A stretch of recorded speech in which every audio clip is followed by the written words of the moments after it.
ಕಾಂತಾರಗೆಹ ಖಲ ಕಾಂತಾರಟದ್ವದನ ಕಾಂತಾಲಕಾಂತಕಶರಂ ಕಾಂತಾರಯಾಂಬುಜನಿ ಕಾಂತಾನ್ವವಾಯ ವಿಧು ಕಾಂತಾಶ್ಮಬಾಧಿಪಹರೇ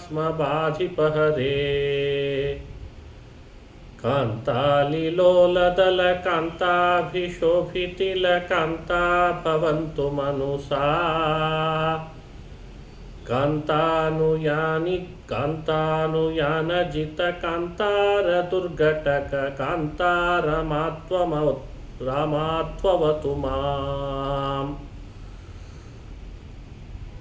ಕಾಂತಾರಗೆಹ ಖಲ ಕಾಂತಾರಟದ್ವದನ ಕಾಂತಾಲಕಾಂತಕಶರಂ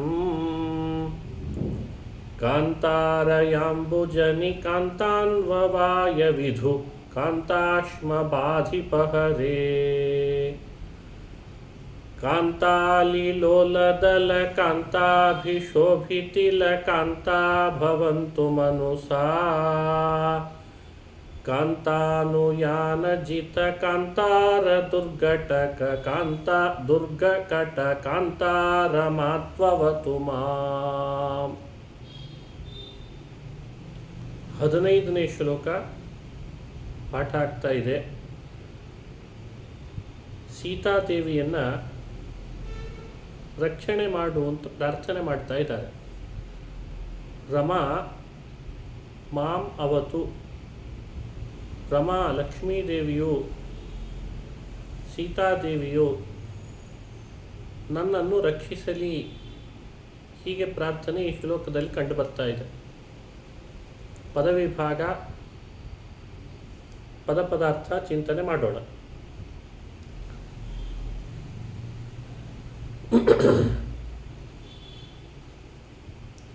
ಕಾಂತಾರ ಗೇಹ ಖಲ ಕಾಂತಾರಟದ್ವದನ ಕಾಂತಾಲ ಕಾಂತಕಶರಂ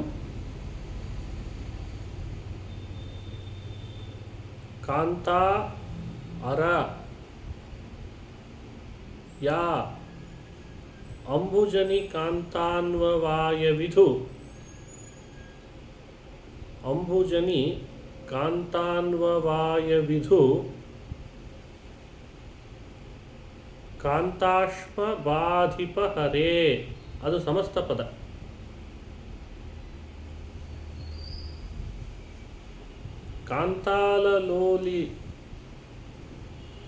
ಕಾಂತಾಲಿ ಲೋಲದಲ ಕಾಂತಾಭಿಶೋಭಿತಿಲ ಕಾಂತಾ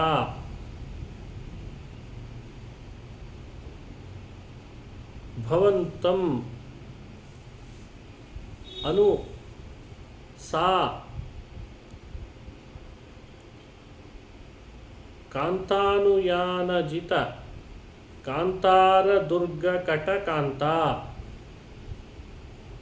ರಮಾ ತು ಅವತು ಎಣ್ಸಂಧಿ. ತು ಅವತು ಬೇರೆ ಪದ, ಮಾಂ ಹೀಗೆ ಪದವಿಭಾಗ ಕಂಡು ಬರ್ತಾ ಇದೆ.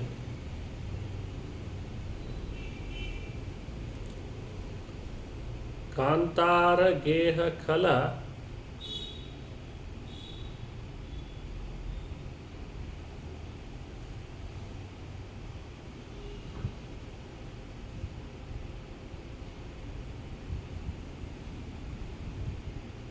ಎಂತೆಂಥ ಅದ್ಭುತವಾಗಿ ಸೇರಿಸಿದ್ದಾರೆ ಪದಗಳನ್ನು. ಕಾಂತಾರ ಗೇಹ ಖಲ ಕಾಂತಾರಟದ್ವದನ ಕಾಂತಾಲಕಾಂತಕಶರಂ. ಅದು ಸಮಸ್ತ ಪದ. ಮೊದಲನೇ ಪಾದನೇ ಸಮಸ್ತ ಪದ. ಮುಂದೆ ಕಾಂತಾ ಅರ, ಅದು ಬೇರೆ ಆಗ್ತದೆ. ಕಾಂತಾ ಅದು ಬೇರೆ, ಅರ ಬೇರೆ. ಯಾ ಅಂಬುಜನಿ ಕಾಂತಾನ್ವವಾಯ ವಿಧು ಕಾಂತಾಶ್ಮ ಬಾಧಿಪಹರೇ ಕಾಂತಾಲಿಲೋಲದಲ ಕಾಂತಾಭಿಶೋಭಿತಿಲ ಕಾಂತಾ ಭವಂತಂ ಅನು ಸಾ ಕಾಂತಾನುಯಾನಜಿತ ಕಾಂತಾರ ದುರ್ಗಕಟ ಕಾಂತಾ ರಮಾತು ಅವತು ಮಾಂ ಪದವಿಭಾಗ ಆಗಿದೆ. ಅರ್ಥದ ಕಡೆ ಗಮನಿಸೋಣ. ಇಲ್ಲಿ ಮೊದಲನೇದ್ದೇನಿದೆ ಅಲ್ಲ, ಅಲ್ಲಿ ಸ್ವಲ್ಪ ವ್ಯತ್ಯಾಸ ಮಾಡಿದ್ದಾರೆ ಅನ್ನಿಸ್ತಾ ಇದೆ ಪದವಿಭಾಗ. ಇರಲಿ, ನೋಡೋಣ. ಅಂಬುಜನಿ ಕಾಂತಾನ್ವವಾಯವಿಧು ಕಾಂತಾಶ್ರಮ ಬಾಧಿಪ ಹರೇ, ಅದು ಮೊದಲು ತಗೊಂಡಿದ್ದಾರೆ.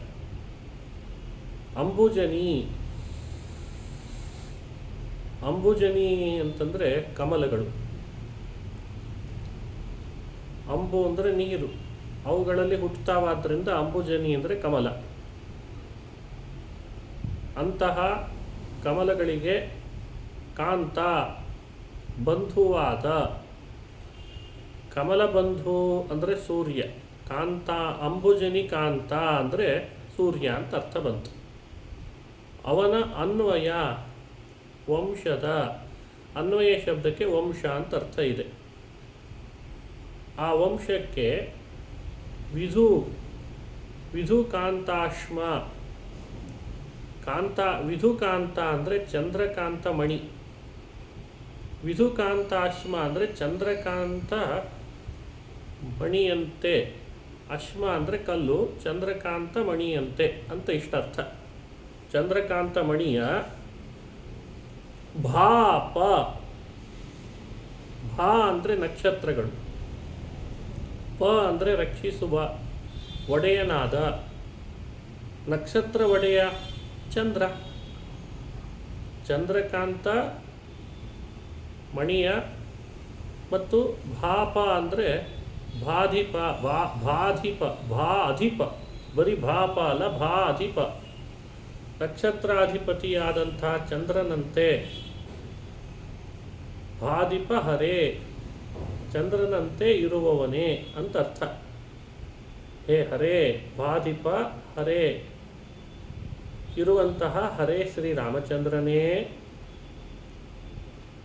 ಇನ್ನೊಮ್ಮೆ ನೋಡ್ಕೊಳ್ಬೇಕು ಅದನ್ನು. ಅಂಬುಜನಿ ಕಾಂತಾನ್ವವಾಯ, ಅನ್ವವಾಯ ಅಂದರೂ ವಂಶಕ್ಕೆ ಹೆಸರು, ಅನ್ವಯ ಅಂದರೂ ವಂಶಕ್ಕೆ ಹೆಸರು. ನಾನು ಅನ್ವಯ ಅಂತ ಹೇಳಿದೆ ಆವಾಗಲೇ, ಅನ್ವವಾಯ. ಇಲ್ಲಿ ಅಂಬುಜನಿ ಕಾಂತಾನ್ವವಾಯ ವಿಧು ಕಾಂತಾಶ್ಮ ಬಾಧಿಪ ಹರೇ. ಅಂಬುಜನಿ ಕಮಲಕ್ಕೆ, ಕಾಂತ ಬಂಧುವೆನಿಸಿದಂತಹ ಸೂರ್ಯನ, ಅನ್ವವಾಯ ವಂಶವೆಂಬ, ವಿಧುಕಾಂತಾಶ್ಮ ಚಂದ್ರಕಾಂತ ಮಣಿಗೆ, ಬಾಧಿಪ ಚಂದ್ರನಂತೆ ಚಂದ್ರನಂತೆ ಇರುವಂತಹ ಹರೇ ಶ್ರೀರಾಮಚಂದ್ರನೇ. ಇಷ್ಟು ಸಂಬೋಧನ. ಅಂಬುಜನಿ ಕಾಂತಾನ್ವವಾಯ ವಿಧು ಕಾಂತಾಶ್ಮ ಬಾಧಿಪ ಹರೇ, ಸೂರ್ಯವಂಶವೆಂಬ ಚಂದ್ರಕಾಂತಮಣಿಗೆ ಚಂದ್ರನಂತಿರುವವನೇ ಅಂತ ಇಷ್ಟೇ ಅದರ ಅಭಿಪ್ರಾಯ. ಮುಂದೆ ಕಾಂತಾಲಿಲೋಲದಲ ಕಾಂತಾಭಿಶೋಭಿತಿಲ ಕಾಂತ, ಮೂರನೇ ಪಾದ ಇದೆಯಲ್ಲ ಅದನ್ನು ಇಟ್ಟುಕೊಳ್ಬೇಕು. ಕಾಂತ ಮನೋಹರವಾದ, ಅಲಿ ಅಂದರೆ ಸಂಸ್ಕೃತದಲ್ಲಿ ದುಂಬಿ, ಕಾಂತ ಅಲಿ ಮನೋಹರವಾದ ದುಂಬಿಗಳು.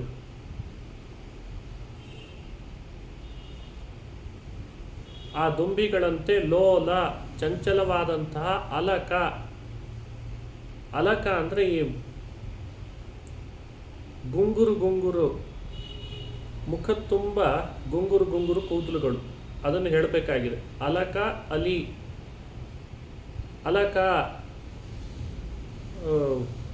ದುಂಬಿಯಂತೆ ಲೋಲ ಅಲಿ ದುಂಬಿಯಂತೆ ಲೋಲ ಚಂಚಲವಾದಂಥ ಅಲಕ, ಸಣ್ಣ ಕೂದಲುಗಳ ಅಂತ ಪ್ರಾಂತ ಭಾಗದಲ್ಲಿ ಅತಿಶೋಭಿ ಬಹಳಷ್ಟು ಶೋಭಿಸುವಂತಹ ತಿಲಕ ಅಂತ,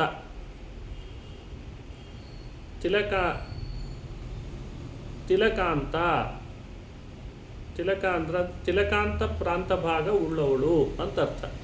ಅಂದರೆ ತಿಲಕಾಂತ ಪ್ರಾಂತ ಭಾಗ ಉಳ್ಳವಳು ಅಂದರೆ ಹಣೆಯ ಭಾಗ ಉಳ್ಳವಳು. ಕುಂಕುಮ ಧರಿಸಿದಾಳೆ, ಗುಂಗುರು ಕೂದಲುಗಳು ಮುಂಭಾಗದಲ್ಲಿ ದುಬ್ಬಿಯಂತೆ ಮುಖ ತುಂಬ ಹರಡಿವೆ. ಇಷ್ಟಭಿಪ್ರಾಯ ಚಂಚಲವಾಗಿವೆ. ಇಷ್ಟಭಿಪ್ರಾಯ ಬರ್ತಿದೆ ಆ ಪದದಿಂದ. ಕಾಂತಾಲಿಲೋಲ ದಲ ಕಾಂತಾಭಿಶೋಭಿತಿಲ ಕಾಂತ. ಕಾಂತ ಮನೋಹರವಾದ, ಅಲಿ ದುಂಬಿಗಳಂತೆ, ಲೋಲ ಚಂಚಲಗಳಾದ, ಅಲಕಾಂತ ಅಲಕ ಅಂತ ಶೋಭಿ ಅತಿ ಶೋಭಿತಿಲಕಾಂತ. ಅಲಕ ಗುಂಗುರು ಕೂದಲುಗಳ, ಅಂತ ಪ್ರಾಂತ ಭಾಗದಲ್ಲಿ, ಶೋಭಿ ಅಭಿಶೋಭಿ ಬಹಳಷ್ಟು ಶೋಭಿಸುವಂತಹ, ತಿಲಕಾಂತ ಪ್ರಾಂತ ಭಾಗ ಉಳ್ಳಂತಹ. ಅಲ್ಲಿಗೆ ಆ ವಿಶೇಷಣ ಅದು ಮುಂದೆ ಇರುವ ರಮಾದೇವಿಗೆ, ಲಕ್ಷ್ಮೀದೇವಿಗೆ. ಸಾ ರಮಾ ಅವತು ಅಂತಿದೆಯಲ್ಲ ಅವಳಿಗೆ ಅನ್ವಯ. ಶೋಭಿಸುವಂತಹ. ಮುಂದೆ ಕಾಂತಾನುಯಾನಜಿತ ಕಾಂತಾರ ದುರ್ಗಕಟ ಕಾಂತ. ಕಾಂತ ಯಜಮಾನನಾದ, ಕಾಂತ ಅಂದರೆ ಒಡೆಯ, ಯಜಮಾನನಾದಂತಹ ರಾಮಚಂದ್ರನನ್ನು ಅನುಯಾನ ಅರಣ್ಯದಲ್ಲಿ ಅನುಸರಿಸಿ ಹೋದದ್ದರಿಂದ ಜಿತ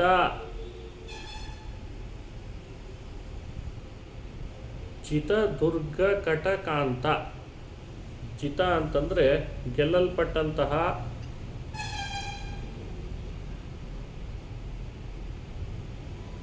ಜಿತ ಕಾಂತಾರ ದುರ್ಗ ಕಟಕಾಂತ ಅಲ್ಲಿ ಅನ್ವಯ ಹಾಗೆ ಮಾಡ್ಕೊಳ್ಬೇಕದನ್ನು. ಕಾಂತಾರ ದುರ್ಗ ಕಟಕಾಂತ ಅಂದರೆ ಕಾಡಿನಲ್ಲಿ ಬಹಳಷ್ಟು ದುರ್ಗಮವಾದ ಪ್ರದೇಶ ಪ್ರಾಂತಗಳು ಉಳ್ಳ. ಸುಖವಾಗಿ ಅನೇಕ ಪ್ರದೇಶಗಳನ್ನು ದುರ್ಗಮವಾಗಿದ್ದರೂ ಕೂಡ ದಾಟಿಬಿಟ್ಟಿದ್ದಾರಂತೆ. ಈ ದಾಟಿಬಿಟ್ಟವಳು ಲಕ್ಷ್ಮೀದೇವಿ. ಯಾರನ್ನು ಅನುಸರಿಸಿ ನಡೆದದ್ರಿಂದ ದಾಟಿದ್ಲು ಸುಖವಾಗಿ? ರಾಮನನ್ನು ಅನುಸರಿಸಿ ನಡೆದದ್ರಿಂದ ವನವಾಸದಲ್ಲಿ ಎಂಥ ದುರ್ಗಮವಾದ ಪ್ರದೇಶಗಳನ್ನು ಕೂಡ ದಾಟಿಬಿಟ್ಲು ಅಂತ ಅಭಿಪ್ರಾಯ.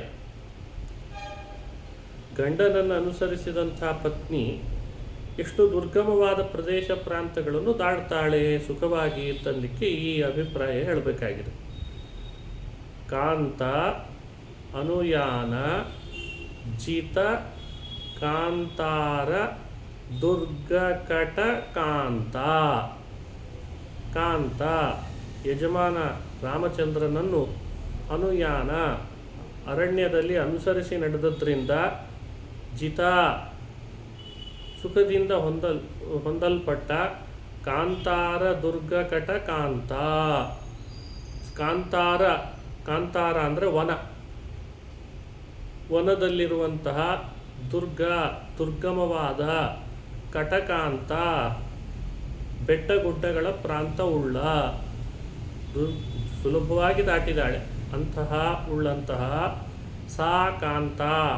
ಆ ಕಾಂತ ಪತ್ನಿಯಾದ ರಮಾ ಲಕ್ಷ್ಮೀದೇವಿಯು ಕಾಂತಾರ ಗೇಹ ಖಲ ಕಾಂತಾರಟದ್ವದನ ಕಾಂತಾಲ ಕಾಂತಕಶರಂ. ಅಂತಹ ನನ್ನನ್ನು ಕಾಂತಾರ ಅರಣ್ಯದಲ್ಲಿ ಗೇಹ ಮನೆ ಮಾಡಿಕೊಂಡಿರುವಂತಹ ಅರಣ್ಯವಾಸಿಗಳಾದ ಖಲ ರಾಕ್ಷಸರುಗಳ ಕಾಂತ ಹೆಂಡತಿಯರುಗಳಿಗೆ ರಟದ್ವದನ ಅಂದರೆ ಆಕ್ರೋಶಯುಕ್ತವಾದ ಮುಖಗಳಲ್ಲಿ ಕಾಂತ ಮನೋಹರವಾದ ಅಲಕ ಕುಂತಲಗಳ ಅಂತಕ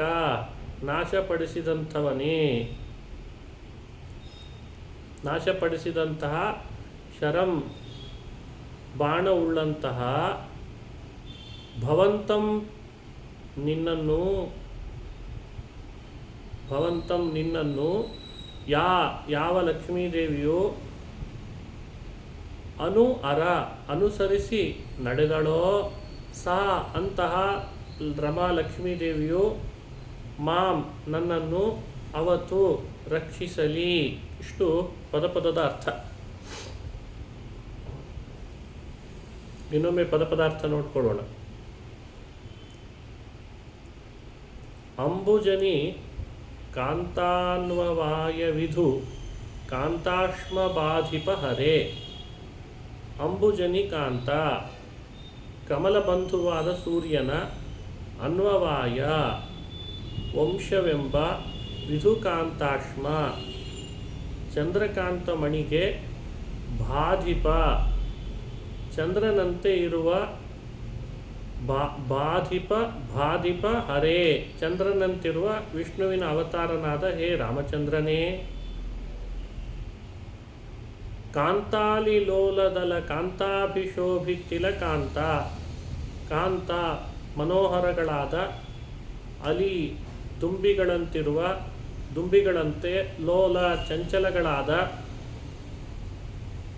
ಅಲಕಾಂತ ಪ್ರಾಂತ ಅಲಕ ಅಂದರೆ ಗುಂಗುರು ಕೂದಲುಗಳ ಅಂತ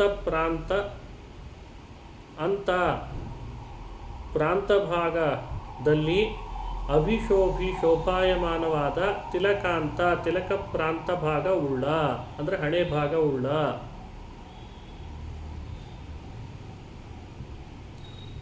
ಕಾಂತಾನು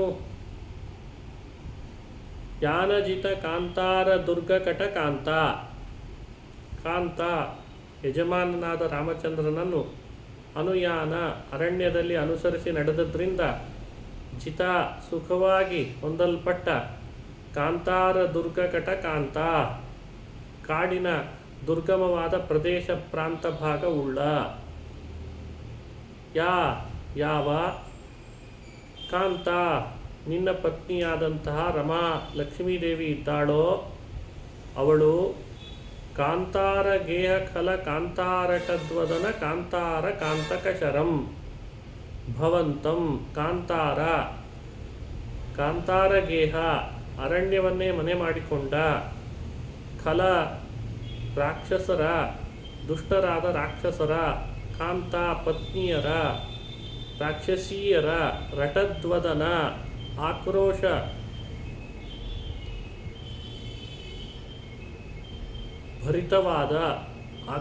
ಭರಿತವಾದ ರೋದನ ಭರಿತವಾದ ವಕ್ರ ಮುಖಗಳಲ್ಲಿ ವದನ ಅಂದರೆ ಮುಖಗಳಲ್ಲಿ ಇದ್ದಂತಹ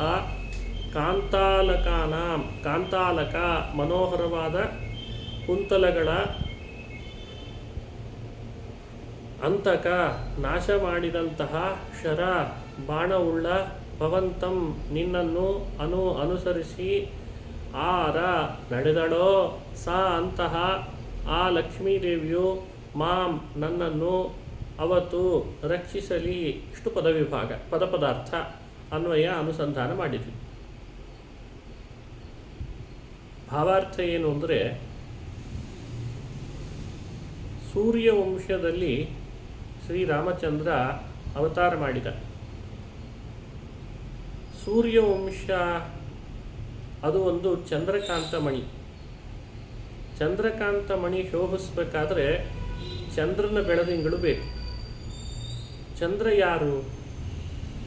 ಸೂರ್ಯವಂಶವೇ ಚಂದ್ರಕಾಂತ ಮಣಿಯಾದರೆ ಚಂದ್ರ ಯಾರು? ರಾಮಚಂದ್ರ ಅಂತ ಹೇಳಿ ಕರೀತಾರೆ, ರಾಮಸೂರ್ಯ ಅಂತ ಕರೆಯಲ್ಲ. ಅವತಾರ ಮಾಡಿದ್ದು ಸೂರ್ಯ ವಂಶದಲ್ಲಿ ಆದರೂ ರಾಮಚಂದ್ರ ಅಂತ ಕರೀತಾರೆ. ಅದಕ್ಕೆ ರಾಜರು ಒಳ್ಳೆ ಕಲ್ಪನೆ ಕೊಟ್ಟರು. ಸೂರ್ಯವಂಶ ಅನ್ನೋದು ಒಂದು ಚಂದ್ರಕಾಂತ ಮಣಿ, ಅದನ್ನು ಬೆಳಗಿದ್ದಕ್ಕೆ ರಾಮನಿಗೆ ರಾಮಚಂದ್ರ. ಪ್ರತಿಯೊಬ್ಬರೂ ಆ ವಂಶವನ್ನು ಬೆಳಗುವಂತೆ ಮಾಡಬೇಕು. ಹೀಗೆ ರಾಮನನ್ನು ಅನುಸಂಧಾನ ಮಾಡಿದರೆ ಅವರವರ ವಂಶ ಬೆಳವಣಿಗೆ ಆಗ್ತದೆ ಅನ್ನುವ ಫಲವನ್ನು ಕೂಡ ಅನುಸಂಧಾನ ತಿಳಿಸಿದ್ದಾರೆ. ಯಾವ ವಂಶದಲ್ಲಿ ಅವತರಿಸ್ತಾನೆ ಆ ವಂಶ ಅಭಿವೃದ್ಧಿ ಆಗ್ತದೆ. ರಾಮನ ಮಹಿಮೆ. ಪ್ರತಿಯೊಬ್ಬರೂ ತಮ್ಮ ವಂಶವನ್ನು ವೃದ್ಧಿಗೊಳಿಸಬೇಕು ರಾಮನಂತೆ ಅವನ ಅನುಗ್ರಹದಿಂದ. ಹಾಗಾಗಿ ಮೊದಲನೇ ವಿಶೇಷಣ ಸೂರ್ಯವಂಶ ಅನ್ನೋ ಚಂದ್ರಕಾಂತ ಮಣಿಗೆ ಚಂದ್ರನಂತಿರುವವನು ರಾಮಚಂದ್ರ. ಸರಿಯಾಯಿತು. ರಾಮಚಂದ್ರ ಅಂತ ಯಾಕೆ ಕರೀತಾರೆ ಅಂತ ಸ್ಪಷ್ಟ ಆಯ್ತು. ಈಗ ಅನುಸಂಧಾನ ಚೆನ್ನಾಗಿ ಬಂತು. ಹೇ ರಾಮಚಂದ್ರನೇ ಅಂತ ಮೊದಲು ಸಂಬೋಧಿಸುವಾಗಲೇ ಹೀಗೆ ಹೇಳಿದ್ರಿಂದ ಚಿಂತನೆ ಕೊಟ್ಟರು. ಸೀತೆಗೆ ಕೊಟ್ಟ ವಿಶೇಷಣ ದುಂಬಿಯಂತೆ ಚಂಚಲವಾದ ಗುಂಗುರು ಕೂದಲುಗಳು, ಮುಖ ತುಂಬ ತುಂಬಿ, ಹಣೆಯಲ್ಲಿ ಅಪೂರ್ವವಾದಂತಹ ತಿಲಕವನ್ನು ಇಟ್ಟಿದ್ದಾಳೆ. ಅದು ಸುಮಂಗಲ ಸ್ತ್ರೀಯರಿಗೆ ಅತ್ಯಂತ ಮುಖ್ಯವಾದಂತಹ ವಿಶೇಷಣವನ್ನು ನೀಡಿ ಅತ್ಯಂತ ಸುಮಂಗಲಿ ಸೀತಾದೇವಿ ಅಂತ ತಿಳಿಸಿದರು. ಸ್ತ್ರೀಯರಿಗೆ ಬಹಳ ಮುಖ್ಯ ಇದು. ಯಾರು ಹೀಗೆ ಚಿಂತನೆ ಮಾಡ್ತಾರೆ ಸೌಭಾಗ್ಯ ಪ್ರಾಪ್ತಿ, ಅದೇ ಫಲ. ಸ್ತ್ರೀಯರಿಗೆ ಸೌಭಾಗ್ಯ ಸೀತೆ ನೀಡ್ತಾಳೆ. ಎಷ್ಟೇ ಕಷ್ಟ ಬಂದರೂ ತನ್ನ ಪಾತಿವ್ರತ್ಯಕ್ಕೆ ಭಂಗ ಬರದಂತೆ ತನ್ನ ಸೌಭಾಗ್ಯ ಉಳಿಯುವಂತೆ ನೋಡಿಕೊಂಡವಳು. ಹಾಗಾಗಿ ನಿತ್ಯ ಸೌಭಾಗ್ಯವತಿ. ಆ ಮಾತು ಅದನ್ನು ಸ್ಪಷ್ಟಪಡಿಸ್ತದೆ. ಗುಂಗುರು ಕೂದಲುಗಳು ದುಂಬಿಯಂತೆ ಚಂಚಲಗಳಾಗಿ ಮುತ್ತಿಕ್ಕುವಂತೆ ಮುಖ ತುಂಬ ಇದ್ದದ್ದಲ್ಲದೆ ಅಲ್ಲೇನೆ ತಿಲಕವು ಹಾಗೇ ಶೋಭಿಸ್ತಾನೇ ಇದೆ. ಅತ್ಯಂತ ಶೋಭಿಸ್ತಾ ಇದೆ ಆ ಭಾಗದಲ್ಲಿ. ನಿತ್ಯ ಸೌಭಾಗ್ಯವತಿ ಅನ್ನೋ ಅಂಶವನ್ನು ಆ ಶಬ್ದದಿಂದ ರಾಜರು ಅನುಸಂಧಾನ ಮಾಡಿಸಿದ್ದಾರೆ.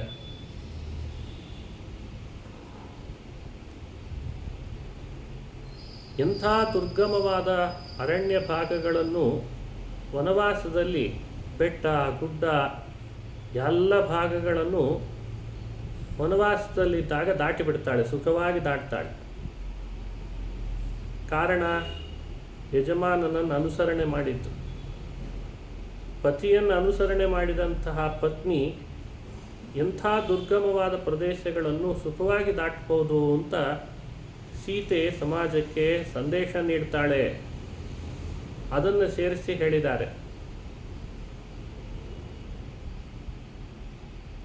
ಕಾಂತಾನುಯಾನಜಿತ ಕಾಂತಾರ ದುರ್ಗಕಟ ಕಾಂತ. ಆ ವಿಶೇಷಣ ಪತಿ ಅನುಸರಣ ಪತ್ನಿಯಲ್ಲಿರಲಿ, ಸಹಧರ್ಮಿಣಿ ಅಂತ ಕರೀತಾರೆ. ಪತಿಯ ಸಹಧರ್ಮ ಅವಳಲ್ಲಿರಲಿ ಇತ್ತು ಸೀತೆಯಲ್ಲಿ. ಆದ ಕಾರಣವೇ ಸುಖವಾಗಿ ಎಲ್ಲವನ್ನು ದಾಟಿದ್ಲು.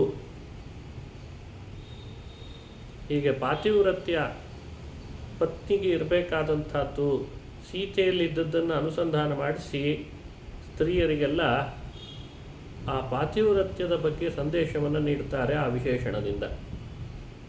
ಎಂಥ ಕಷ್ಟಗಳನ್ನು ಕಳೆದುಕೊಳ್ಳಬಲ್ಲುಳು ಅಂತ. ದುಷ್ಟರನ್ನು ಹ್ಯಾಕೆ ಶಿಕ್ಷಿಸಿದ ರಾಮ? ಬಾಣ ಬಿಟ್ಟರೆ ಅರಣ್ಯದಲ್ಲಿ ವಾಸ ಮಾಡಿಕೊಂಡಿದ್ದ ರಾಕ್ಷಸರೆಲ್ಲ ಸತ್ತೋದ್ರು. ರಾಕ್ಷಸರು ಸತ್ತಾಗ ರಾಕ್ಷಸಿಯರೆಲ್ಲ ಏನಾದರು? ವಿಧವೆಯರಾದರು.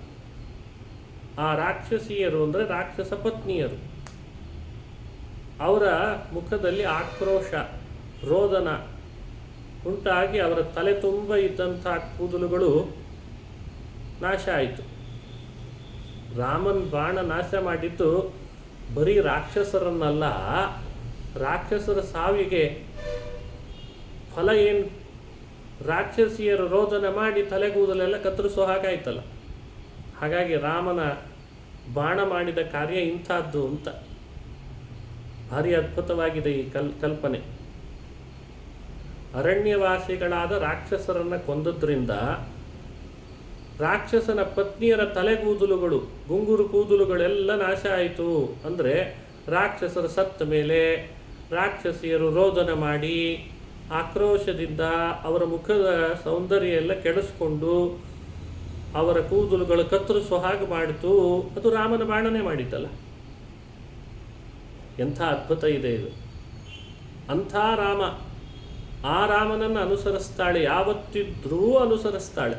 ಹಿಂದೆ ಒಂದ್ಸಲಿ ಹೇಳಿದ್ರು, ಕಾಂತಾನು ಯಾನಜಿತ ಅಂತ ಅನ್ನೋದರಿಂದಲೇ ಪತಿಯನ್ನು ಅರಣ್ಯದಲ್ಲಿ ಅನುಸರಿಸಿ ನಡೆದು ಎಷ್ಟೋ ಕಷ್ಟದ ಪ್ರದೇಶಗಳನ್ನು ದಾಟಿದಾಳೆ ಅಂತ ಹೇಳಿದ್ರು. ಪುನಃ ಅದನ್ನೇ ಸ್ಮರಿಸಿದರು. ಕಾಡಿನಲ್ಲಿರುವ ರಾಕ್ಷಸರುಗಳನ್ನು ಕೊಲ್ತಾನೆ ರಾಮ. ಆ ಕೊಲ್ಲಲಿಕ್ಕೆ ಉಪಯೋಗಿಸಿದ ಬಾಣ ಬರೀ ರಾಕ್ಷಸರನ್ನು ಕೊಲ್ತು ಅಂತ ಅಲ್ಲಿಗೆ ನಿಲ್ಲಿಸದೇನೆ ರಾಕ್ಷಸಿಯರ ಗುಂಗುರು ಕೂದಲುಗಳು ಅವುಗಳನ್ನು ಕತ್ತರಿಸಿ ಹೋಗಿತು. ಅಂಥ ರಾಮನನ್ನು ಅನುಸರಿಸ್ತಾ ಇದ್ಲು. ಆ ಸೀತೆ ನನ್ನನ್ನು ರಕ್ಷಿಸಲಿ, ಆ ಲಕ್ಷ್ಮೀದೇವಿ ನನ್ನನ್ನು ರಕ್ಷಿಸಲಿ ಅಂದದ್ರಿಂದ ಒಬ್ಬ ಪರಾಕ್ರಮಿ, ಶೌರ್ಯವಂತ, ಧೈರ್ಯವಂತನಾದ ಗಂಡನನ್ನು ವಿವಾಹ ಮಾಡಿಕೊಂಡಿದ್ರ ಫಲ ಸೀತೆಗೆ ಎಂಥದ್ದು ಸಿಕ್ತು ನೋಡಿ ಅಂತ ಹೇಳಿದ್ರು. ಶೌರ್ಯ ಮೆರೆದ ರಾಮ, ಅವನ ಬಾಣ ಅಂತಿಂಥದ್ದಲ್ಲ. ಈ ರೀತಿ ಶೌರ್ಯವಂತ ರಾಮ ಅಂತ ತಿಳಿಸಿರಬೇಕು. ಅಂಥ ರಾಮನನ್ನು ಅನುಸರಿಸ್ತಾ ಇದ್ದವಳು ಅಂತ ತಿಳಿಸಿರಬೇಕು ಸೀತೆಯನ್ನು. ಅದನ್ನೆರಡೂ ಸೇರಿಸಿದ್ದಾರೆ. ಅಂಥ ಸೀತಾದೇವಿ ಬೇರೆ ಯಾರಲ್ಲ, ಅವಳು ರಾಮನ ಪತ್ನಿಯಾಗಿ ಅವತರಿಸಿದಂತಹ ಸೀತೆ ಲಕ್ಷ್ಮೀ, ರಮಾ ಅಂತ ಸ್ಪಷ್ಟ ಹೇಳಿ ಲಕ್ಷ್ಮೀದೇವಿ ನನ್ನನ್ನು ರಕ್ಷಿಸಲಿ ಅಂತ ಪ್ರಾರ್ಥನೆ ಮಾಡಿದ್ದಾರೆ. ಹಾಗಾಗಿ ಫಲನೂ ಬಂದಿದೆ, ಫಲ ಹೇಳಿದ್ದಾಯಿತು, ಭಾವಾರ್ಥ ಚಿಂತನೆಯೂ ಮಾಡಿದ್ದಾಯಿತು. ಇಲ್ಲಿಗೆ ಶ್ಲೋಕ ಮುಕ್ತಾಯ ಆಗ್ತದೆ. ಕಾಂತಾರ ಗೇಹ ಖಲ ಕಾಂತಾರ ಟದ್ವದನ ಕಾಂತಾಲ ಕಾಂತಕಶರಂ ಕಾಂತಾರ ಯಾಂಬುಜನಿ ಕಾಂತಾನ್ವವಾಯ ವಿಧು ಕಾಂತಾಶ್ಮ ಬಾಧಿಪಹರೇ ಕಾಂತಾಲಿಲೋಲತಲ ಕಾಂತಾಭಿಶೋಭಿತಿಲ ಕಾಂತಾ ಭವಂತು ಮನುಸಾ ಕಾಂತಾನುಯಾನಜಿತ ಕಾಂತಾರ ದುರ್ಗಕಟ ಕಾಂತಾರ ಮಾತ್ವವತು ಮಾಂ. ಅಂತೂ ಅದ್ಭುತವಾದ ಶ್ಲೋಕವನ್ನು ಅನುಸಂಧಾನ ಮಾಡಿಸ್ತಾ ಇದ್ದಾರೆ ರಾಜರು. ಹೀಗೆ ಇವತ್ತಿನ ಅಮಾವಾಸ್ಯೆ